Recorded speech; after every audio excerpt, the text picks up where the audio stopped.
Mono red. Why is it always mono red? Just gonna sweep up this mess right here. Give you some time to think about your life choices.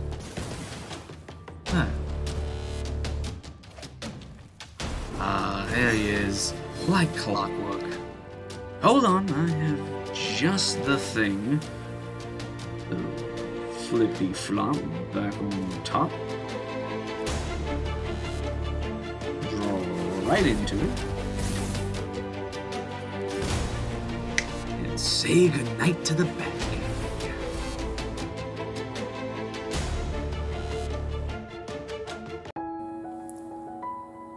That was quite the warm-up. I think it's time we get to the nitty-gritty breakdown of a deck I like to call Midnight Izzet, utilizing the signature card of Midnight Clock. For those of you unfamiliar with this beauty, it's an artifact for 2 and a blue. You can tap it to add a blue, or you can pay 2 and a blue to put an hour counter on Midnight Clock. At the beginning of each upkeep, put an hour counter on Midnight Clock. When the 12th hour counter is put on Midnight Clock, shuffle your hand and graveyard into your library, then draw 7 cards. Exile Midnight Clock.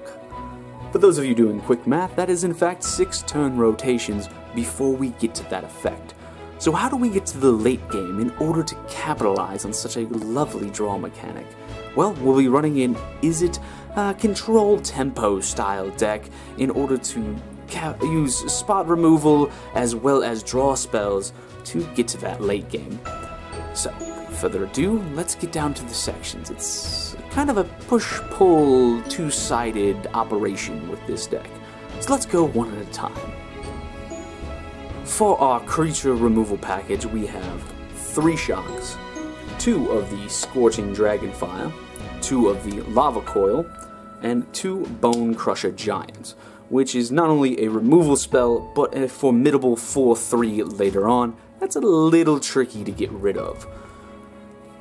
For main plays in the deck, we have 3 copies of Ironcrag Pyromancer, which states whenever you draw your 2nd card each turn, Ironcrag Pyromancer deals 3 damage to any target. We're gonna be drawing a lot of cards in this deck, so you're gonna have a lightning bolt go off just about every turn. And with all of that damage we're slinging around, what is a burn deck without Torbrand? Thane of Redfell. Did I say burn deck? I meant a control deck. Silly me. But if you've got a bunch of red damage going this way and that, why not add 2 more to each of those red sources? Now we are only running 1 because being it's an Izzet deck and not a mono red burn, it's in fact 3 red cost is a little tricky to get to sometimes. But nonetheless, when he comes down, you're clearing the board or finishing off your opponent, no matter what else is going on. Our draw package is fairly unique. 4 ops. I know, nothing unique about 4 ops, but we are running 1 of the Wavebreak Hippocamp. Yes, it's that little horsey from Theros. He's actually quite good, because whenever you cast your first spell during your opponent's turn, you may draw a card. So suddenly an opt on your opponent's turn equals 2 draws. We do have 1 of the Narset Potter of Veils, which is very lovely for slowing the opponent down and preventing them from drawing, but also her ability to search for the top 4 cards for any non-creature, non-land card allows us to get to any sort of draw spell or removal spell that we need, as well as our Midnight Clock. We can search that with Narset. Our main draw spell is, of course, the Chemist's Insight, 3 copies of that, because it's an instant speed draw 2 with the jumpstart mechanic that allows us to replay this spell from the graveyard. So it's essentially 6 copies. Now to pay off on all of that instance, all those draw spells that we'd be doing, is of course God Eternal Kefnet, who allows us to copy an instant sorcery that we draw as the first card we draw every turn. That includes both our turn and our opponent's. So with Opt and Chemist's Insight drawing cards on their turn, suddenly we're throwing a shock or even a Dragonfire or 2 at the opponent when they least expect it. Not only that, he is of course a formidable 4/5 flyer that returns to the field about every third turn. What's a control deck without a few counter spells? And with Ionize, not only are you going to counter the spell, but you're going to deal its controller 2 damage, just as a little extra bonus. We're running one of the Royal Scions, which is a nice Planeswalker, primarily utilizing its draw and discard effect just to get through the deck a little bit faster, find our draw and removal spells, but also to make sure that Pyromancer is going off each turn. The +1 to boost a creature, give it first strike and trample, is nice in case you're in a situation where you can push for the victory. And the -8 to draw 4 cards and then deal any target damage equal to the number of cards. Nice little finisher. You should be ending the game by that point. You have, of course, 2 Crackling Drakes, which its power is equal to the total number of instants and sorceries you own in exile and in your graveyard, so any you've cast or the Chemist Insight that you've jump-started prior. So that's a nice formidable creature in the air to hold off the opponent, but also the fact that when it comes into the battlefield, it draws a card. Drawing is what we want to do in this deck. Drawing twice per turn is what we want to do in this deck in order for Pyromancer to keep going off. Of course, we have 3 of the all-star cards, Expansion and Explosion. Now, Explosion, if you're not familiar with, is very much a game-ending card because it can deal X damage to any target, and then target player draws X card. Funny enough, we don't utilize that side of the card as often as you may think. We actually specialize in Expansion, which for 2 Izzet, copies target instant or sorcery spell with converted mana cost 4 or less. You may choose new targets for the copies. Basically, it's another removal spell, it's another draw spell, it's the counter to your opponent's counter that they just played. The utility is worth its weight in gold, and we will go through that more often than not. But once Midnight Clock goes off in the late game, and you suddenly redraw into Explosion, it's time to use Explosion. Since we do have a lot of instants and sorcerers in the deck, I thought it'd be a little fun to add in Thousand Year Storm. Basically, it is the storm mechanic that allows you to cast multiple copies of an instant and sorcery based on the number of instants and sorceries you've cast that turn. So things go up exponentially. But we're only running one of them because it is a 6-drop enchantment, so it's a little clunky for the deck. Ideally, it's going to be something you ditch with the discard effect early game because you're going to draw into it later with Midnight Clock. It's in that late game when you can pay the 6 to put this on the field and still cast 2 or 3 more spells in that turn that is going to shine through. But what is an Izzet deck without its Perron Izzet? Of course, the Dragon Wizard cannot be countered. He's a 5/5 flyer. But whenever you draw a card, Izzet deals 1 damage to any target. Whenever a player casts an instant or sorcery spell, you draw a card. Everything we've been doing with this deck, all wrapped into one. And imagine the feeling of having him on the field when Midnight Clock goes off. Now you may be asking, why only run 1 if he's more of the linchpin of the deck?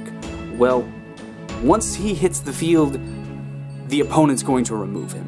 So the opportune time to play him is right before Midnight Clock goes off. And I cannot express how great of a feeling it is to draw 7 cards, deal 7 damage, and then draw a card for turn. For our mana base, we have 4 Steam Vents, 4 Temple of Epiphanies, since we like to scry on turn 1, 6 Mountains, 5 Islands, with a Castle Vantress. The Scry 2 is nice, but it's more of a mid to late game effect just to keep the ball rolling, so we only run 1 of them. But we run 3 of the Mystic Sanctuary, which is a gem of a land in this deck.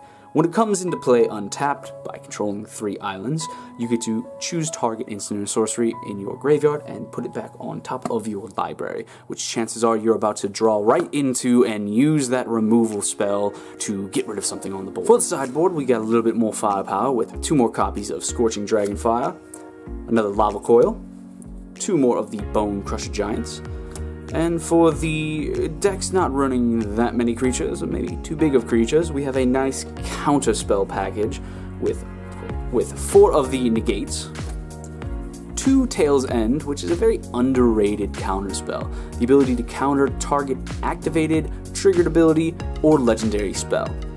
Very underused. We have 3 of the Sinister Sabotage, because as good as Scrying is, Surveil is even better, and 2 Mystical Disputes, any of those pesky blue spells you go up against. So, there is the deck, there is the sideboard. Let's get back to some of that gameplay.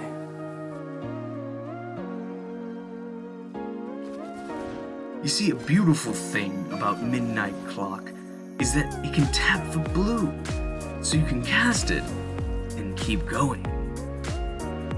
Hefnet's effect is eternal. See how when I cast Explosion at the end of the opponent's turn, with a few dramatic pauses, I can reveal the first card I draw and cast it cheaper, but I'm tapped out and it would have equaled the same amount of draw, so there's no point. Not only that, but it set off Pyromance. Oh, did I mention you can play more than 1 clock? It's not legendary. Now I have 2 clocks, one set to go off, 4/5 in the air, and Pyromancer going off each turn. The opponent dips out with a big no thank you.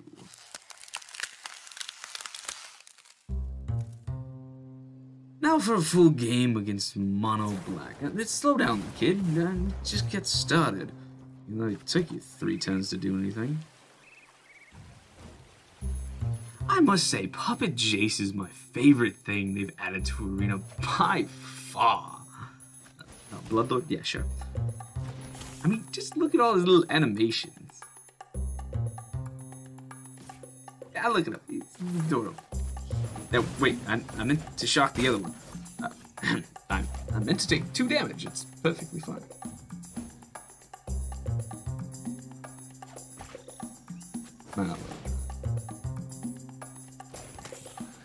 And there's the lifelink.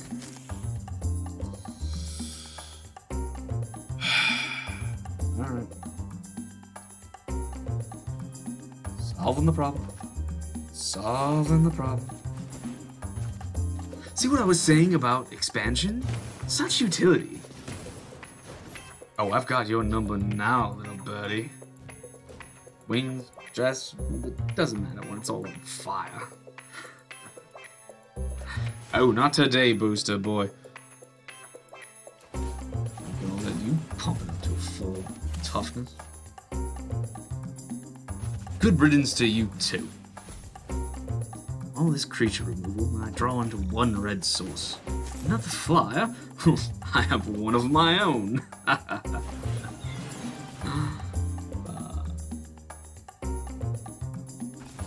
Oh, that's right. Mono Black. Alright, we'll hold fire. Let's see what he's got. Alright, land, that's good. I'll pretend I don't have removal. There's our signature spell. Turn 7. Look who's back.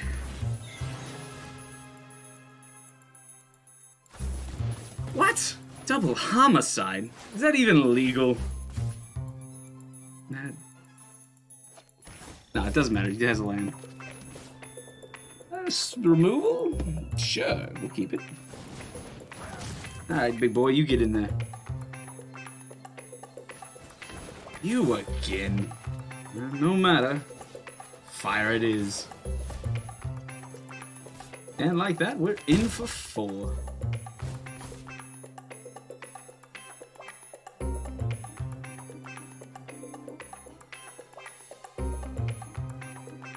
Hello? Hello? Alright. Clean the dust? Sure. Some decisions you got there, eh? Got enough to do it again. Jace, what happened to your hand? Silly puppet. Now, I can't blame them for needing the draw. Oh, Death Toucher. Fun. I'm just gonna draw real quick, thanks. Yeah, sure, we'll keep it on top. Let's draw into it real quick.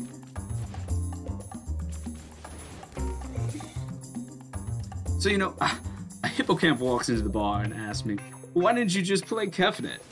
And the funniest thing is, I forgot he was even in my hand. Wait, what happened? I looked away. Yeah, sure, I'll take one. That's fine. Oh, darn. Then I cried, Sanctuary! Sanctuary! And just like that, my problems were solved. Bye-bye, birdie. Let's get that 4-4 to deal with. Best not attack.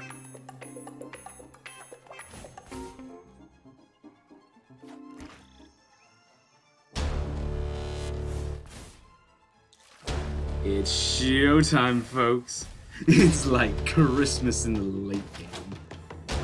Right, no, we don't need it. Drop the Dragon Boss. Let's ping that Death Toucher. No, I don't need a mountain. Okay, fine, we'll take a mountain.